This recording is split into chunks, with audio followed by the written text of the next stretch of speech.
Hoje vamos falar sobre um assunto bastante interessante: esquerda, direita e a importância da democracia. Depois da vinheta.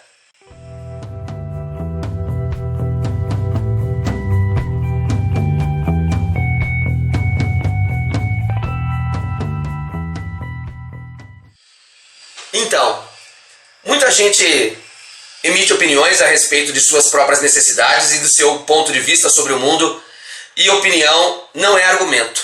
Muita gente emite opiniões e acredita que isso sustenta alguma tese. Não. A história vai nos contar sempre algo que nos deixa mais estáveis dentro do mundo que nos cerca. Por que digo isso? Há muita gente que tem afirmado que esquerda e direita são conceitos que não existem mais. Errado. A história da esquerda e da direita remonta ao final do século XVIII, no período da Revolução Francesa, quando aquele terceiro Estado e aqueles elementos que faziam, digamos, oposição à aristocracia e ao império se colocaram à esquerda como oposição, e os que estavam pró-governo, pró-situação, digamos, estavam à direita do rei. O que historicamente podemos ver ao longo desses 200 anos é direita, aquele tipo de postura mais ligada à liberdade individual, ao individualismo. No caso dos últimos 200 anos no Ocidente, pró-capitalismo, iniciativa privada, etc. Em relação à esquerda, historicamente, aqueles que lutaram pelos direitos dos trabalhadores e por justiça social. Era, no século XIX, a esquerda chamada de vanguardista.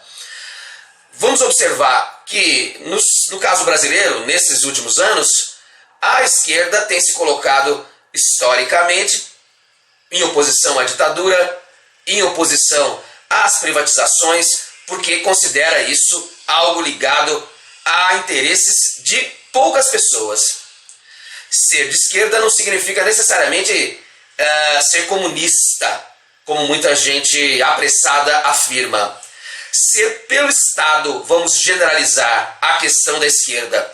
Dentro da esquerda existe hoje o grupo de ambientalistas, feministas, aqueles que lutam por liberdade e igualdade. Não necessariamente os que também estão na esquerda e são pró-comunismo, pró-socialismo.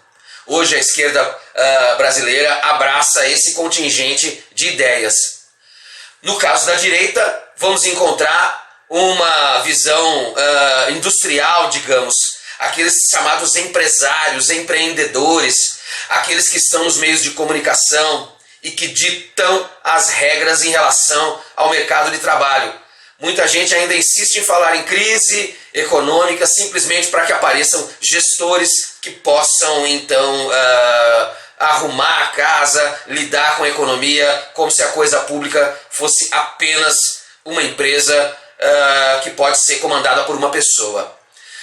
A direita brasileira abraça, dentro desse conceito, os grupos conservadores morais, a bancada evangélica que se coloca dentro do Congresso Nacional com suas ideias bastante preconceituosas, o nazifascismo dentro também da política brasileira, fora e dentro do Congresso, aqueles que pregam o fim da liberdade sexual, acabam submetendo os valores morais de um certo grupo religioso à nossa Constituição.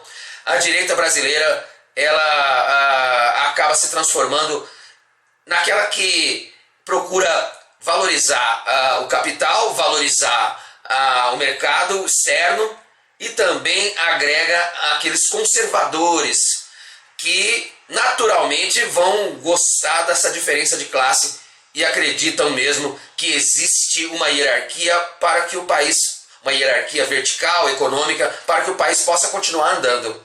Direita brasileira, ela tem crescido, na verdade ela sempre existiu, ela cresce por conta dos meios de comunicação e que fizeram, no caso de 2016, essa campanha pelo impedimento da presidenta Dilma Rousseff, com o único propósito de transformar nossa coisa pública em algo multinacional, internacional, como se viu com a Petrobras, com o nosso sistema educativo e essa campanha pela privatização de quase tudo da educação, da nossa empresa como a Petrobras e nossos meios de comunicação.